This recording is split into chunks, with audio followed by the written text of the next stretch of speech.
ভাগ্যে যদি আমার করোনা লেখা থাকে পৃথিবী সৃষ্টির 50,000 বছর পূর্বে, আর আজ যদি আমি পাথরের ভিতরে ঢুকে থাকি, রক্ষা হবে না, করোনা আমাকে ধরবেই।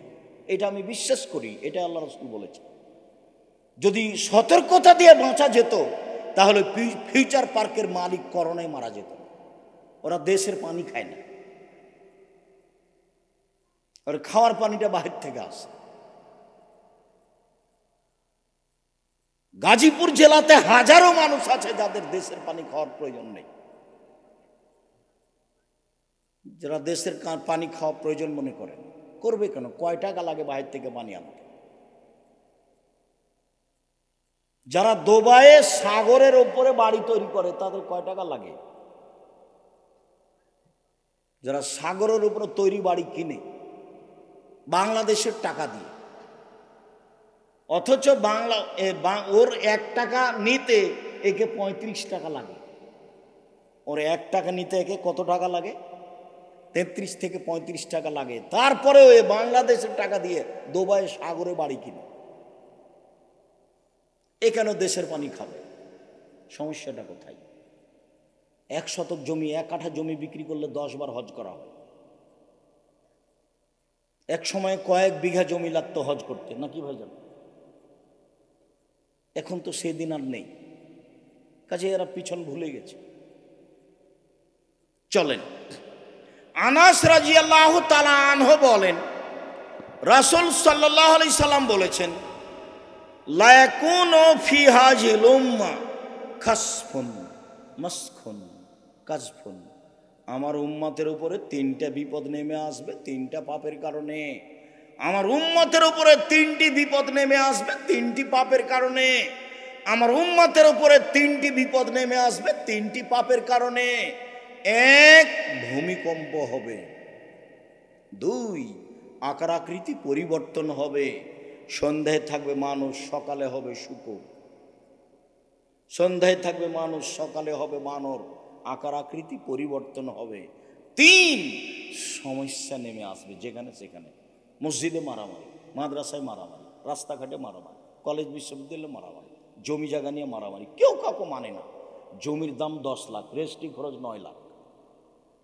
আরে রেজিস্ট্রি খরচ তো ফ্রি হতে হবে। সরকারি মেডিকেলে যেমন কতগুলো ওষুধ ফ্রি পাওয়া যায়, আর টিকিট নিতে 10 টাকা লাগে, রেজিস্ট্রি খরচে তেমন 10 টাকা লাগতে হবে। জমি যার টাকা দিয়েছি তাকে, তো রেজিস্ট্রি খরচ আবার এত টাকা দিব, এ আবার কি কথা? এরই নাম জুলুম। সময় 45 মিনিট, দেশ ছেড়ে দিতে হবে। ফেরাউন ডুবে গেছে। জুলুম কাউকে রক্ষা করে না, আজ হোক আর কাল হোক, জুলুম তাকে ধরবেই। আল্লাহর নবী বলছেন, জুলুম যখন তাকে ধরে নিবে তখন তার রেহাই থাকবে না। চিরদিন এটা ঘটেছে। 1,500 বছর পরে ফেরাউন জুলুমে ধরা পড়েছে। 1,500 বছর। জুলুমের ফল মানুষকে ভোগ করতেই হবে, আজ হোক আর কাল হোক।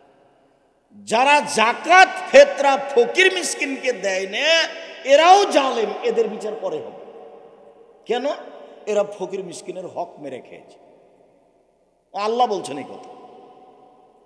জাকাতের মালিক কে? 1 নম্বরে ফকির মিসকিন। তো যারা ফকির মিসকিনকে জাকাত নিজের বের করে দিল না, ওরা কার হক মেরে খেলো? ফকির মিসকিনের হক মেরে খেলো। এও জালেম, এরও বিচার পরে হবে। একদিন যদি দেরি হয় তাহলে 50,000 বছর, আর যদি 3 দিন দেরি হয় তাহলে 1.5 লক্ষ বছর পরে বিচার হবে। কিভাবে থাকবে বিচারের মাঠে আল্লাহ ভালো জানে।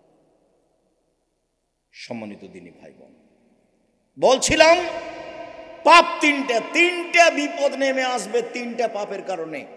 1, এই যে শারিবুল খমরা, যখন আমার উম্মত নেশাদার দ্রব্য পান করবে তখন মানুষ সন্ধ্যায় থাকবে মানুষ, সকালে হবে শুকুর। 2, জাহারাতিল কায়নাত, মেয়েরা যখন নাচবে তখন আমার উম্মত সন্ধ্যায় থাকবে মানুষ, সকালে হবে বানর শুকুর। মেয়েরা নাচবে, সব মোবাইলে মেয়ে নাচে, প্রায় সব দোকানে প্রায় মেয়ে নাচে, সব ঘরে মেয়ে নাচে। টিকতে পারে না। টিকবে কি দিয়ে? শয়তান ওয়াদা করেছে আল্লাহর সাথে, আদমের ছেলে মেয়েকে ছেড়ে জাহান্নামে যাব না। কেমনে আদমের ছেলে মেয়ে জান্নাতে যায় তা দেখে ছেড়ে দেব, এই কথা ইবলিস ঘোষণা দিয়েছে আল্লাহর মুখের উপরে, সামনাসামনি। আল্লাহ বললেন, এই ইবলিস, আদমকে মেনে নিলি না কেন? আদম তো মাটির তৈরি, আমি তো আগুনের তৈরি, কেমনে মেনে নি? সর সর সর, রাজিম, বিতাড়িত হয়, সরে যা এখান থেকে। ঠিক আছে, সরে যাব, আমার একটা কথা মেনে নিতে হবে। বল কি সেটা? আমাকে কিয়ামত পর্যন্ত বেঁচে থাকার সুযোগ দিতে হবে। আচ্ছা দিলাম, একটা সময় পর্যন্ত দিলাম। তাহলে ইবলিসের বয়স হাজার হাজার বছর, হাজার হাজার বছর, কিয়ামত পর্যন্ত বেঁচে থাকবে। যখন আল্লাহ বললেন যে ঠিক আছে দিলাম, তখন ইবলিস বলছে, রব্বি, হে আমার প্রতিপালক। বলার ঢং, ইবলিস বলছে, রব্বি, হে আমার প্রতিপালক, তোমার সম্মানের কসম, তোমার মর্যাদার কসম, তোমার ইজ্জতের কসম, আদমের ছেলেমেয়ের দেহে যতক্ষণ পর্যন্ত শ্বাস থাকবে, ওকে আমি ভুল পথে নিয়ে যাবই। আমি একাই জাহান্নামে যাব, ওকে নিয়েই যাব। কিভাবে নিয়ে যেতে হবে সেটা আমার ব্যাপার। ইবলিস ঘোষণা দিয়েছে আল্লাহর সামনে। আপনি ফাঁদে এমনি পড়ছেন? সহজ, বেঁচে থাকা খুব কঠিন। তখন আল্লাহ বললেন না যে তুই পারবি না, এই কথা বললেন না। এখন আল্লাহ বলছেন, এই ইবলিস শোন, ও ইজ্জতি ও জালালি ও ইরতেফায়ে মাকানি, আমার সম্মানের কসম, আমার মর্যাদার কসম, আমার ইজ্জতের কসম, শুনে রাখ ইবলিস, আদমের ছেলে মেয়ে যতবার বলবে আমার ভুল হয়েছে, ততবার আমি ক্ষমা করে দেব। তাহলে তো কথা এইদিকে থাকলো, ওইদিকে তো আর থাকলো না। যদি আল্লাহ বলতে না পারবি না, তাহলে একটা হতো। তো এখন তাহলে আমার কাছে থেকে গেল আস্তাগফিরুল্লাহ ওয়া আতুবু ইলাইহি, আস্তাগফিরুল্লাহ ওয়া আতুবু ইলাইহি, আস্তাগফিরুল্লাহ আল্লাযী লা ইলাহা ইল্লা হুয়াল হাইয়ুল কাইয়্যুম ওয়া আতুবু ইলাইহি, রব্বিগফিরলি ওয়া তুব আলাইয়া ইন্নাকা আনতাত তাওয়াবুল গাফুর। দিনের রাতে আপনি, আপনার স্ত্রী, আপনার মেয়ে, আপনার বউ, একবারে জেনা, এবারে বন্যের মতো জেনা চলছে বাড়ি ঘরে।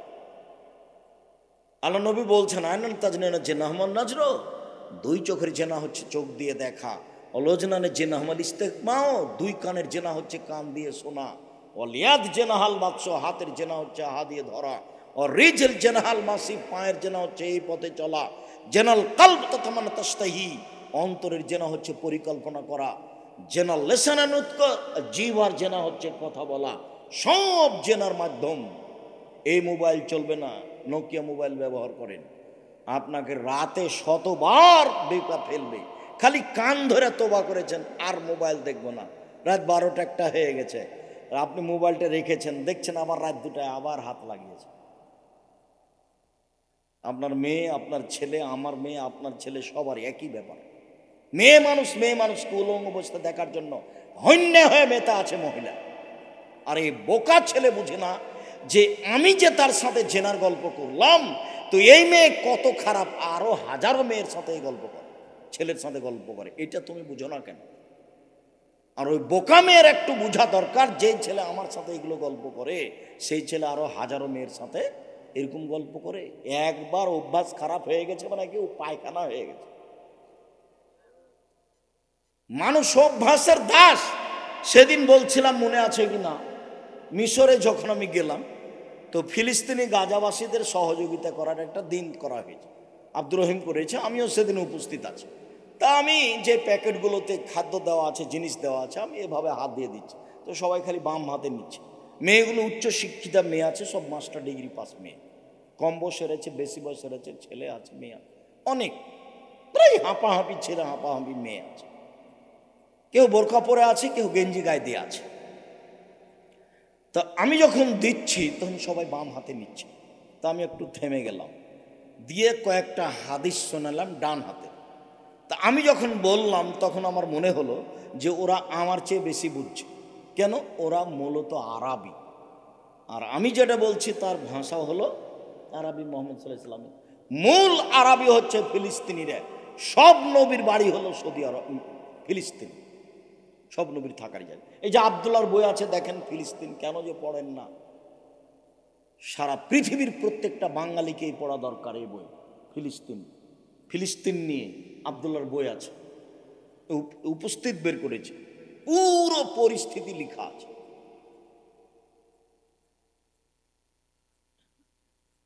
তো আমি একটু বক্তব্য যখন দিলাম তখন আমার মনে হলো যে আমি হাদিসগুলো যেভাবে বুঝেছি এরা তার চেয়ে বেশি বুঝলো।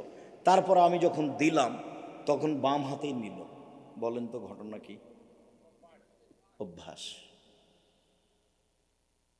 অভ্যাস কত খারাপ। অথচ ওরা মুসলমান, অথচ ওরা আরবি বুঝে। শুধু বুঝে নাই, ওরাই হলো মূল আরবির মানুষ, আরবি ভাষার মানুষ। ওরা মূল আরবি ভাষার মানুষ, তারা বাম হাতি নিল। অভ্যাস, মানুষে বলে মানুষ অভ্যাসের দাস। বলতে আছেন আর বাম হাতে আপনি চা খাচ্ছেন, পানি খাচ্ছেন, বলতে আছেন। সম্মানিত দিনী ভাই বোন, তিনটা পাপ: এক, নেশাদার দ্রব্য পান করবে; দুই, মেয়েরা নাচবে; তিন, বাদ্যযন্ত্র প্রকাশ পাবে। বাদ্যযন্ত্র ঘুরে, এই তিনটাই হল নেশাদার দ্রব্য, বাদ্যযন্ত্র আর মেয়েদের নাচ গান বাজনা। তাহাজ্জুদ পড়তে উঠেছে মুরব্বী মানুষ, 80 বছর বয়স, তাহাজ্জুদ পড়তে উঠেছে। অভ্যাস তাহাজ্জুদ পড়া। উঠে বিশাল টিভি আছে ঘরে, একটু চালু করে দেখি কি হচ্ছে। এখন খালি চালু করতে চলে এসেছে বিশাল আকৃতির ল্যাংটা মেয়ে। কোথায় তাহাজ্জুদ গেল? চরিত্র ধ্বংস হয়ে গেলে ফিরে আনতে পারবেন না। চলেন এবার, আল্লাহ রাসূল এ ব্যাপারে আফসোস করে বলেছেন, আল্লাহ রাসূল এ ব্যাপারে দুঃখ করে বলছেন। সাওবান মাওলা রাসূলুল্লাহ সাল্লাল্লাহু আলাইহি ওয়াসাল্লাম, রাসূলের গোলাম সাওবান বলছেন, রাসূলের গোলাম সাওবান বলছেন, আল্লাহর নবী বললেন, পৃথিবীর মানুষ ইল্লা মিম্মা তাখাওয়াফা আলা উম্মতি, পৃথিবীর মানুষ আমি আমার উম্মতের ব্যাপারে তিনটে জিনিসে ভয় করি। পৃথিবীর মানুষ আমি আশঙ্কা করি আমার উম্মতের ব্যাপারে তিনটে জিনিসের, তিনটে বিষয় আমি আশঙ্কা করি আমার উম্মত বিপদগ্রস্ত হবে। পৃথিবীর মানুষ শুনে রেখো, এক, আইম্মাতিল মুজিল্লিন, ভ্রান্ত হুজুর। এই বাচ্চা, এক, ভ্রান্ত হুজুর, ধর্ম বিক্রি করবে হুজুর, এটা আমার ভয়। এ কথা কে বলছেন? মুহাম্মদ সাল্লাল্লাহু আলাইহি ওয়াসাল্লাম বলছেন। ধর্ম বিক্রি করে খাবে হুজুর, এ কথা মুহাম্মদ সাল্লাল্লাহু আলাইহি ওয়াসাল্লাম বলছেন। আজ যদি উমর রাদিয়াল্লাহু তাআলা আনহু বাংলাদেশে বেঁচে থাকতেন বাংলাদেশের শতকরা 95 জন হুজুরের আজীবন জেল হতো। এরা কেউ বাইরে থাকতে পেত না। ধর্ম তো পৈতৃক সম্পত্তি নয়, ধর্ম পৈতৃক সম্পত্তি নয়। কেসা কাহিনী দিয়ে বক্তব্য চলে না। বক্তব্য শুনলে আপনি অবাক হবেন। আর বক্তব্য যখন শুনি তখন আমার মনে হয় এগুলো তো পুঁথির গান। আমাদের চাঁপাই নবাবগঞ্জে ভাদ্র মাসে ধানের কাজগুলো শেষ করার পরে গরমে মানুষ বাহিরে বসে পুঁথির বই পড়তো, তাতে লেখা থাকতো 6 মাসের রাস্তা মর্দ 6 দিনে গেল, ঘোড়ায় চড়িয়া মর্দ হাঁটিয়া চলিল। এটা হলো ধর্ম। 6 মাসের রাস্তা মর্দ 6 দিনে গেল, ঘোড়ায় চড়িয়া মর্দ হাঁটিয়া চলিল। ফাতেমা কান্দিয়া কয় আজ বুঝি হুসাইন কারবালাতে শহীদ হয়। ফাতেমা কান্দিয়া কয় আজ বুঝি হুসাইন কারবালাতে শহীদ হয়। যেদিন হুসাইন ইরাকের মাটিতে কারবালার মাঠে শহীদ হন তার 49 বছর আগে ফাতেমা মারা গেছে। ফাতেমা কি করে কেঁদে বলতে পারেন? অথচ এরা ধর্ম হয়ে চলছে। বগুড়ার নগর মাদ্রাসাতে একজন মাওলানা বক্তব্য দিচ্ছেন, বগুড়ার নগর আলেম মাদ্রাসায়, বলছেন আব্দুল কাদের জেলানির বাড়িতে একটা লোক ভিক্ষুক এসে ভিক্ষা চাইলো। তখন আব্দুল কাদের জেলানি পেটে আছে, তার মা ফকিরকে ভিক্ষা দিল। ফকির তার মাকে দেখে আকৃষ্ট হলো, আব্দুল কাদের জেলানির মায়ের পিঠে আব্দুল কাদের জেলানির মূল খারাপ হয়ে গেল, তখনও বাঘের আকৃতিতে বের হয়ে ফকিরকে মেরে দিল।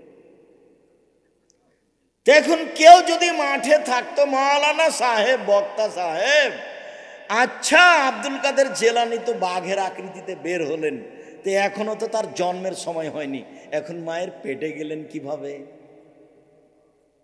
এটা তো আর কেউ বলল না, এটা বক্তব্য।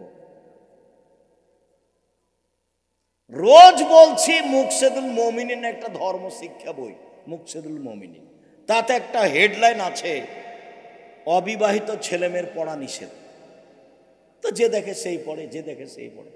আমিও পড়েছি, তবে আমি বিবাহ করার পরে পড়েছি, আগে আমি দেখিনি পড়তাম কিনা, তো বিবাহ করার পরে পড়েছি। দেখ হেডলাইনের পরে লেখা আছে, সফরের পূর্বে স্ত্রী মিলন হলে ছেলে ভ্যাংচা হয়, সফরের পূর্বে স্ত্রী মিলন হলে ছেলে ভ্যাংচা হয়, ভরা পেটে স্ত্রী মিলন হলে